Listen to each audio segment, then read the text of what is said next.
కాశాపు తుఫాను తట్టుకోలేక భయపడి రేవంత్ రెడ్డి ప్రభుత్వము నా కేబినెట్ మీటింగ్ పెట్టి ప్రజల దృష్టి మళ్లించడానికి ఇవాళ సిబిఐ పేరుతో మళ్ళీ నాటకాలు ఆడుతున్నది. మరి కాళేశ్వరంలో ఎన్నికల ముందేమో కాళేశ్వరంలో 1,00,000 కోట్ల స్కామ్ జరిగిందంటే రేవంత్ రెడ్డి అన్నాడు. సిబిఐకి రాష్ట్రప్పుడు మాత్రం 9,000 కోట్ల జరిగిందట కాళేశ్వరంలో. ఇంకా మోటార్లు 300 మోటార్లు 1600 పెట్టారు. 3,000 మోటార్ అయితే ఉన్నది. 3,000 మోటార్ 16,000 పెట్టారు ఒక మోటార్. గవే అదే పెద్ద అవే దాదాపు 20,000 కోట్లు ఉంటుంది. నువ్వు 1,00,000 కోట్ల స్కామ్ తీసుకొచ్చి 9,000 కోట్ల రూపాయల స్కామ్ జరిగిందని చెప్పి సిబిఐకి లెటర్ రాస్తే మరి విచారణ 9,000 కోట్ల జరుపుడా 1,00,000 కోట్ల స్కామ్ జరిగినట్టు రేవంత్ రెడ్డి ప్రభుత్వం చెప్పాలి. అది అయిపోయింది. విద్యుత్ కొనుగోలు గారితో పాటు విద్యుత్ ప్లాంట్ల నిర్మాణానికి సంబంధించి దీని సిబిఐకి ఇస్తారట. అంటే నీకు కేసీఆర్ కుటుంబాన్ని అరెస్ట్ చేసే దమ్ము లేదా చెప్పు, నీకు చేత కాదా చెప్పు. నేను చేత కానవని నాకు ముడుతున్నాయి, నేను ఢిల్లీ మూటలపై చెప్తున్నా కాబట్టి నాకు చేత కాదు. కేసీఆర్ కుటుంబాన్ని అరెస్ట్ చేసే దమ్ము నాకు లేదు, నాకు చేయవచ్చండి, నాకు రేషం లేదు, రోషం లేదు, పౌరుషం లేదని చెప్పు, మేము చూసుకుంటాం. నీ చేతికి మట్టంటద్దు, మా భుజం తుపాకీ వెళ్తాడు, అంత అమాయకులమైంది. ప్రజలంతా పిచ్చోళ్ళు లేదు. ప్రజలు నీ నాటకాలు అన్నీ తెలుసు. ఇలా ఫోన్ ట్యాపింగ్ విషయంలో చర్యలుకోపోతుంది, ఈ ఫార్ములా కారేష్ విషయంలో చర్యలుకోకపోతుంది, డ్రగ్స్ కేసులో చెల్లించుకోబోతుంది, ఫామ్ హౌస్ కేసులో చెల్లించుకోబోతుంది. కాళేశ్వరంలో అదే పరిస్థితే. ఇప్పుడు మన కొత్త విద్యుత్ కొనుగోలు నివేదిక ఎప్పుడు వచ్చింది చెప్పు నాకు, ముఖ్యమంత్రి చెప్పాలి. 2024 అక్టోబర్లో విద్యుత్ కొనుగోలు సంబంధించి నివేదిక వచ్చింది.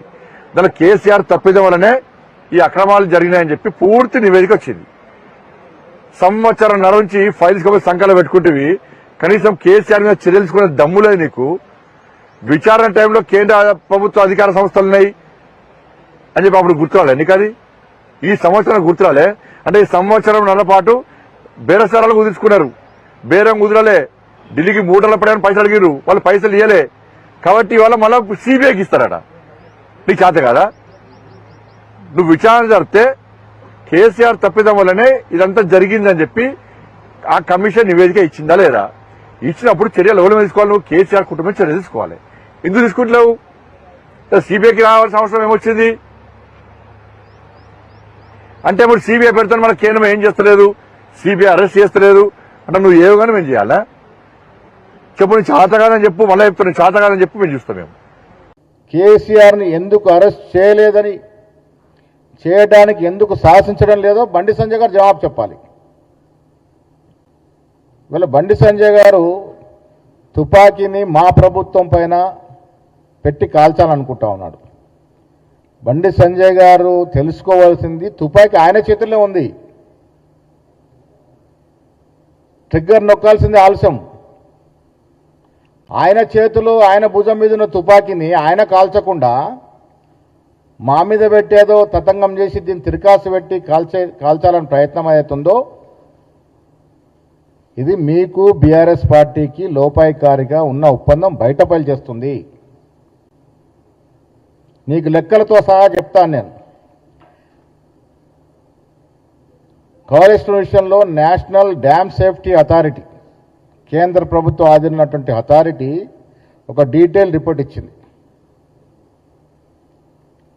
వీళ్ళ బండి సంజయ్ గారు రాష్ట్ర ప్రభుత్వం ఎందుకు పోవట్లే అడుగుతుంది. దానికి జవాబు చెప్తా ఉన్నాను. దీంట్లో కేంద్ర ప్రభుత్వ సంస్థలు, ఇతర రాష్ట్రాల ఏజెన్సీలు యొక్క ప్రమేయం ఉంది ఈ ప్రాజెక్ట్ నిర్మాణంలో. అంతర్రాష్ట్ర విభేదాలు ఉన్నాయి.